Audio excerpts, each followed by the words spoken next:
Tere! Mina olen Vahur Puik ja olen sellise veebiplatvormi nagu Ajapaik eestvedaja. Ajapaik on ühisloome platvorm või keskkond. Sarnane Wikipeediale ainult, et selles mõttes, et kõik saavad selle juures kaasa lüüa. Ainult, et selle erinevusega, et meie keskendume ajaloolisele pildimaterjalile. Ennekõike fotodele, aga ka tegelikult graafikale, maalidele, isegi liikuvale pildile, ehk siis ajaloolistele filmilõikudele. Ja räägin ma siin sellepärast, et Underi ja Tuglase kirjanduskeskuse foto- ja postkaardi kogu jõudsid aastavahetuse paiku samuti Ajapaiga platvormile. Nii et püüan teile nüüd lühidalt anda ülevaate, mida siis tegelikult ajalooliste piltidega Ajapaigas teha on võimalik ja milleks see hea on või kasulik. Ja tegelikult ennekõike soovin ma kutsuda üles kõiki selles piltide andmetega rikastamise töös kaasa lööma. Ja tegelikult ma lihtsalt käingi läbi, näitan natukene, mis siin Ajapaigas üldisemalt ja just ka siis Underi Tuglase kirjanduskeskuse piltidega juba juhtunud on ja mida veel teha saab. Et tegelikult muuseumide pildikogud, ja mitte ainult pildikogud, aga kõik muuseumikogud Eestis jõuavad välja sellisesse kohta nagu MUIS ehk siis Eesti Muuseumide veebiväravasse.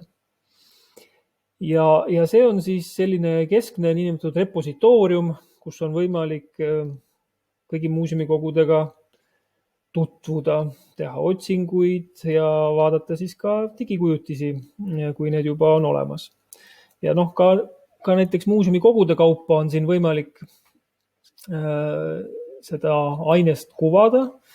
Näiteks olengi siin ette võtnud siis Underi Tuglase kirjanduskeskuse fotokogu.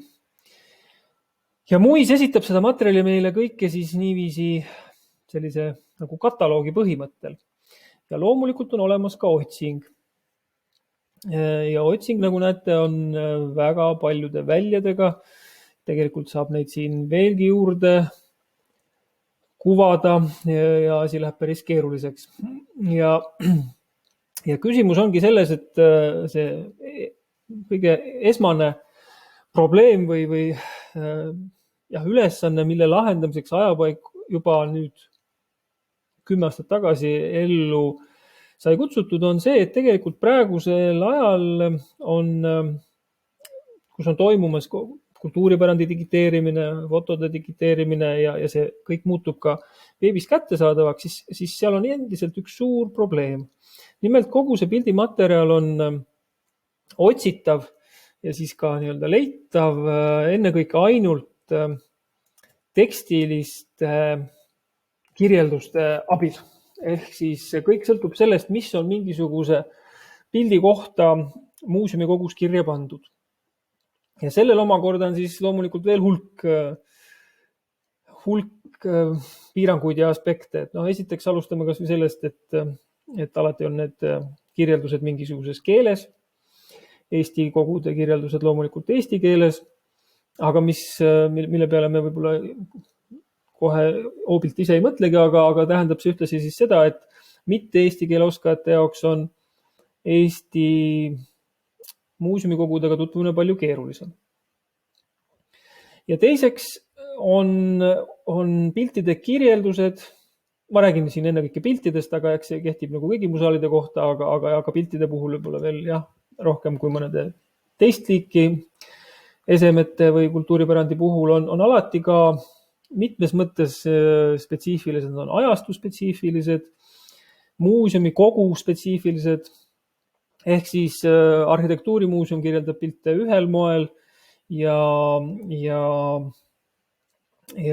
näiteks etnograafia või etnoloogiamuuseum teistmoodi, et mida mingi pildi kirjelduse üldse oluliseks on peetud, miks pilt tegelikult on peetud muuseumikogusse võtmise vääriliseks.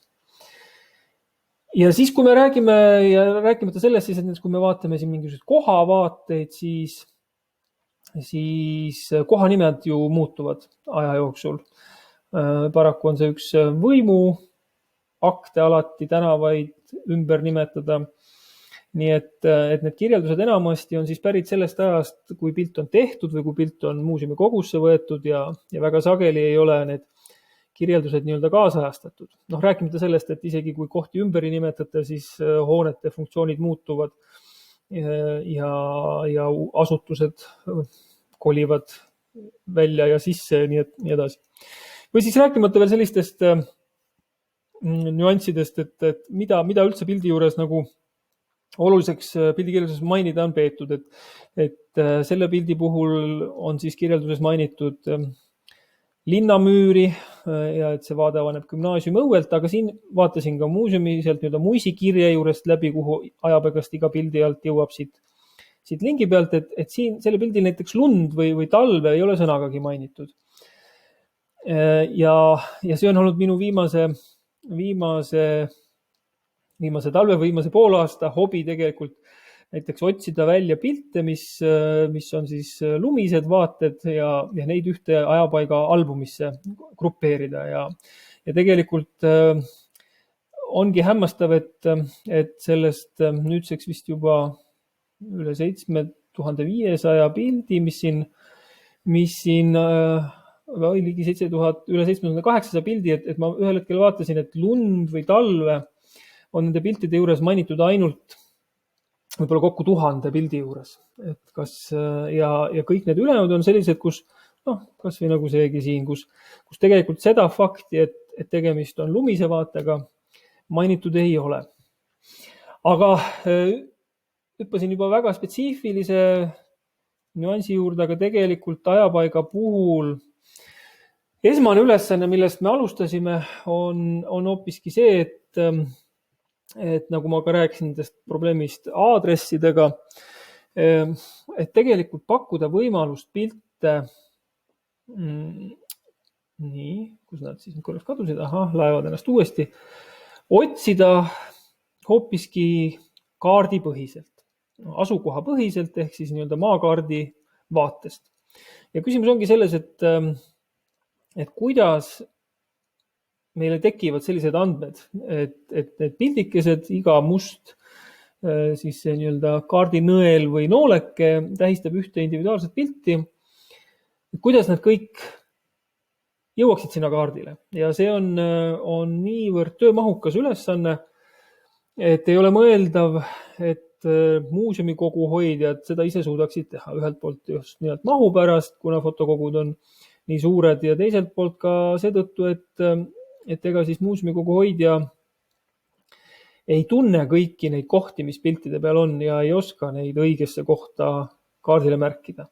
Loomulikult on abivahendite ja suure tööga võimalik ka endale tundmatuid pilte kaardile märkida, aga see kõik on väga-väga ajamahukas igal juhul. Ja see ongi see ajapaiga üldine ja esmane idee või lähtepunkt, et pakkuda siis seda nii-öelda digitaalset algutöö platvormi, mille abil kõik soovijad ja huvilased saavad kaasa lüüa ja neid pilte siis erineval moel nii-öelda märgendada ja korrastada. Et tegelikult me alustasimegi just nimelt siis kaardistamisest ja see, mis ma siin juba lumiste piltide kohta näitasin, see on tegelikult juba nii-öelda hilisem täiendus. Et siis ajapaiga esmane idee on olnud pakkuda võimalust sirvida materjali ja otsida seda, avastada ka siis just nimelt nagu kaardivaatest.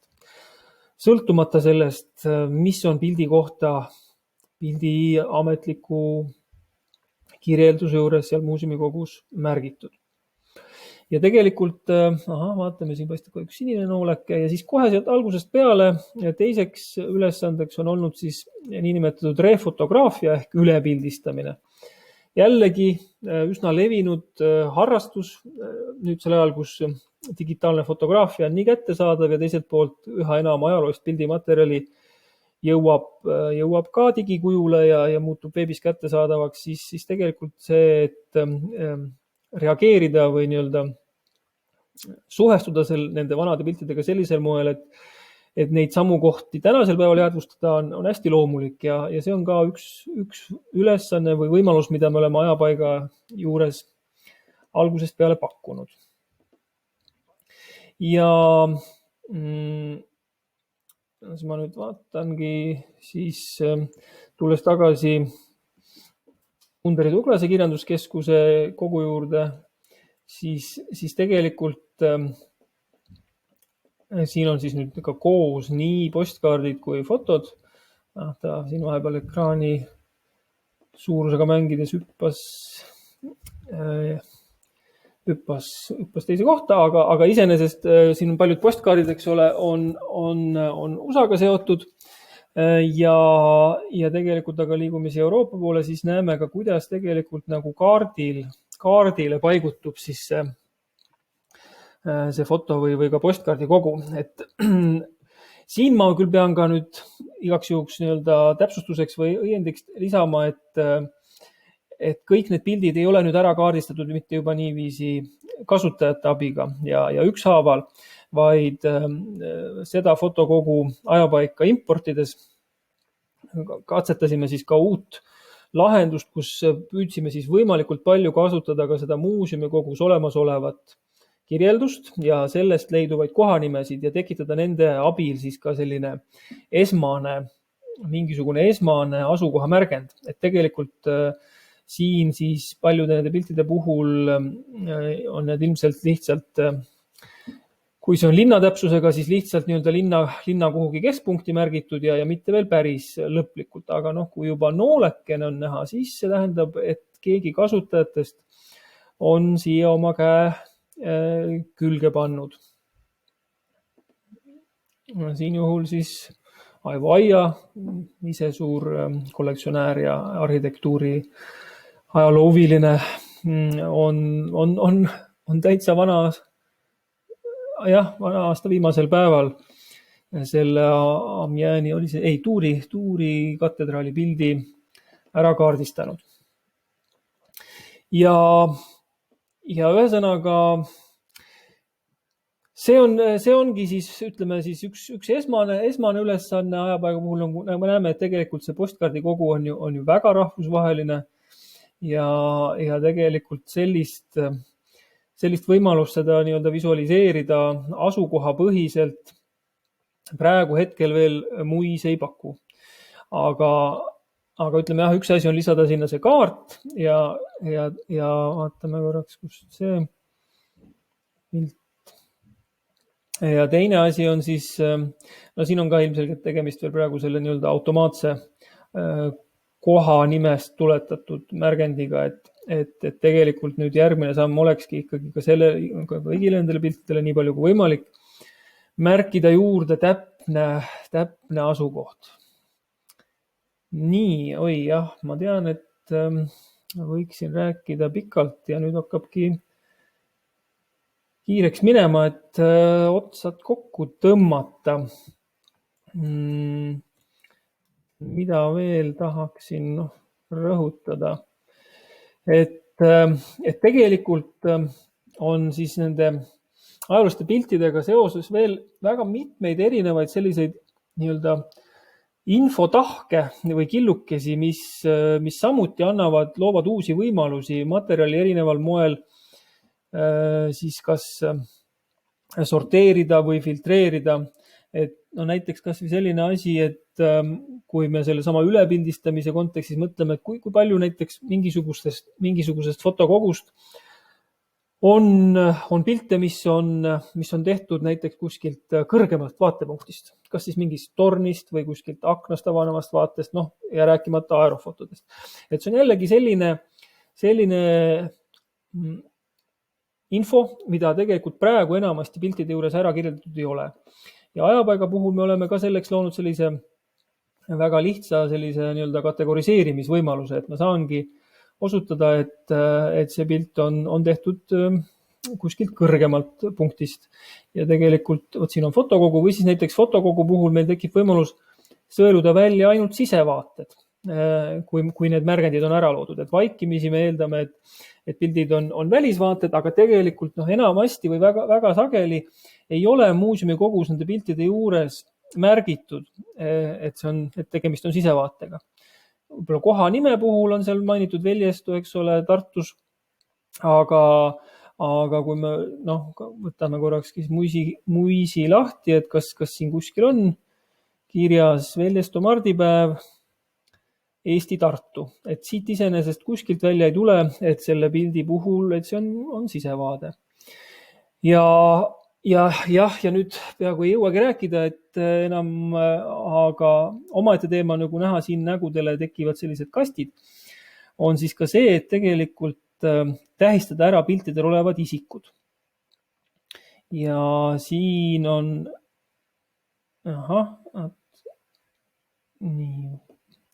on siis selline tööriist, et osa nägusid on juba nagu automaatselt leitud või tuvastatud, aga sellise pildi puhul, kus neid on palju, nad on üsna väiksed, ei ole see automaatne tuvastamine nii edukas meil, aga nüüd ma saan märkida, et siin tundub olevat Douglas ja paneme ta siis kohe ka kirja. Ja nagu näete, et siin on tegelikult võimalik märkida piltide puhul ka lihtsalt, et tundub olevat tegemist täiskasvanud naisega. See on midagi, mida tänapäeval teeb juba ka tehisintellekt ja masinõppe ja soovime meiega ajapaigas neid asju täiustada sellisel moel, et võimalikult palju võiks ära teha siis niinimetatud masinnägemine ja kasutajatele jääks siis see kinnitamise ülesanne. Aga jällegi selline väike asi, et kui me ei tea, kes pildi peal on, aga üldiselt ilmselt ikkagi saame aru, kas tegemist on naise või mehega ja oskame anda sellise mingisuguse vanuselise hinnangu, siis võib-olla esmapilgul tekib küsimus, milleks seda tarvis on, aga see on vajalik selleks, et kui me mingis olukorras otsime ühte väga spetsiifilist isikut, tahame otsida pilte oma vanaisast, mingisugust ajastust, mingisugusest piirkonnast, siis tegelikult on ju väga abiks, kui me saame välja sõeluda ainult näiteks tuvastamata meesisikut sellest mingisugusest valimist, et nende hulgast otsida, kas mõni neist võiks olla meie vanaisa. Nii et kokkuvõttes tahan öelda, et ajaloolised pildid on äärmiselt mitmekülgne ja rikkalik aines ja mis tegelikult peidab endast veel tohutult avastusi. Kas või seesama pilt, võtan korraks veel lahti, et kui palju siin praegu selle pildi juures isikuid ära on kirjeldatud. Douglas ja kujutatu ja see on kõik. Et hea näide sellest, et tegelikult ka selle pildi puhul praegusel hetkel ei ole muuseumi kogus rohkem isikuid teada, kes siin pildil on. Nii et see töö on suur ja seda on palju, et sellisel moel tegelikult vanadelt piltidelt, vanade fotokogude piltidelt on avastusi ootamas meid veel ja veel. Ja ajapaiga mõte on just nimelt pakkuda kõigile võimalust selles avastustöös ja siis ühtlasi ka siis tuvastamis- või detektiivitöös kaasa lüüa. Nii et need teadmised piltide kohta üha kasvaks.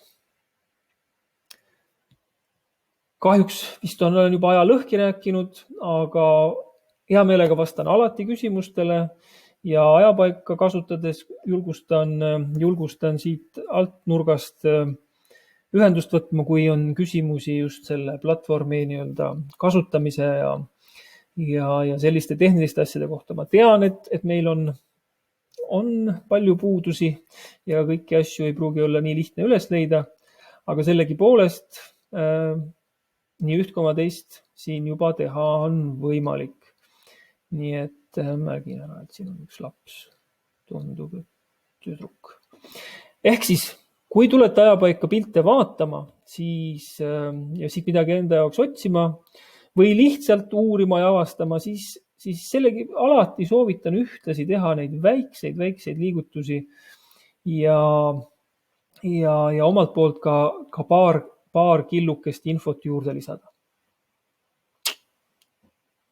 tänan!